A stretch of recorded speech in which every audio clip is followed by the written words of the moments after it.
Di sini penyebab terjadinya perang Patri ada 3 faktor, yaitu perbedaan pandangan keagamaan, yaitu kaum Patri yang terpengaruh gerakan Wahabi di Timur Tengah ingin menerapkan ajaran Islam yang ketat di Minangkabau, sementara kaum adat yang ingin mempertahankan tradisi lokal yang dianggap tidak sesuai ajaran Islam seperti penjudian, minuman keras, dan kebiasaan adat lainnya.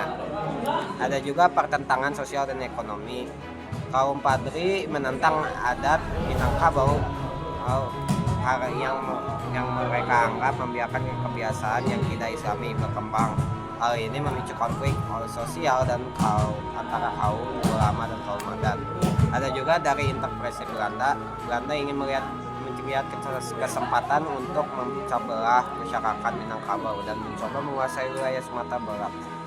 Hal ini memang memperkeruh konflik antar kedua pihak. Perang Padri ini berlangsung di Sumatera Barat dari tahun 1803 hingga 1838 antara kaum Padri yang dipimpin oleh para ulama dan kaum adat Minangkabau. Nah, konfliknya ini bermula dari perbedaan pandangan di mana kaum Padri yang dipimpin oleh kelompok Harimau dan Salaman itu berusaha untuk mengajak kaum adat untuk meninggalkan kebiasaan yang dianggap bertentangan dengan ajaran Islam. Nah, puncaknya itu terjadi pada 1815 ketika kaum Padri itu menyerang kerajaan Pagaruyung dan memaksa Sultan Arifin Monisha untuk melarikan diri. Sultan Arifin Monisha ini adalah pemimpin dari kaum adat.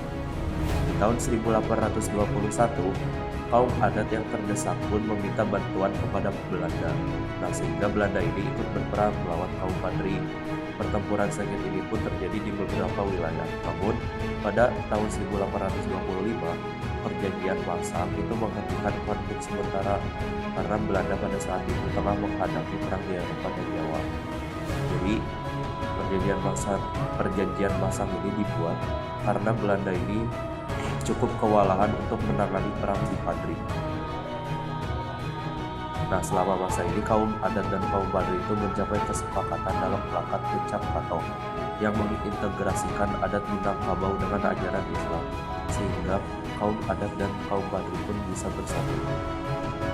Nah, setelah perang Diponegoro atau perang Jawa ini usai, Belanda itu kembali menyerang untuk menguasai perkebunan kopi dan daerah Minangkabau, karena saat itu daerah Minangkabau ini menjadi pusat perdagangan kopi.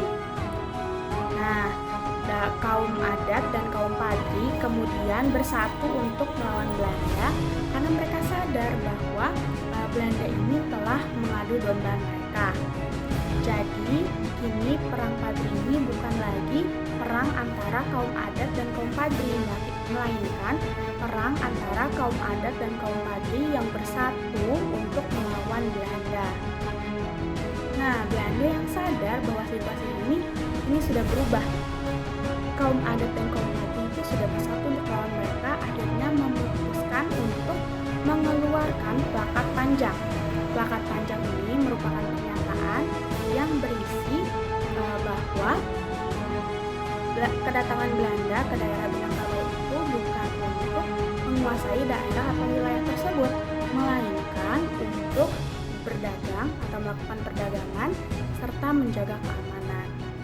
Kemudian pada tahun 1837, Belanda mengajak Tuanku Imam Bonjol untuk berdiskusi atau berunding.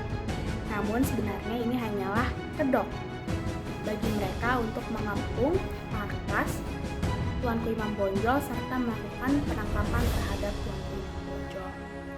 Kemudian perang ini pun terus berlangsung hingga akhirnya pada 28 Desember 1838 Belanda melakukan penyerangan terhadap benteng atau pertahanan terakhir dari kaum Padri yang terletak di Dalu-Dalu. Akhirnya perang ini pun berakhir dan dimenangkan oleh pihak Belanda. Kemudian ada sebuah kerajaan, yaitu Kerajaan Pagaruyung yang tadinya terletak di daerah itu kemudian menjadi bagian dari pemerintahan Hindia Belanda.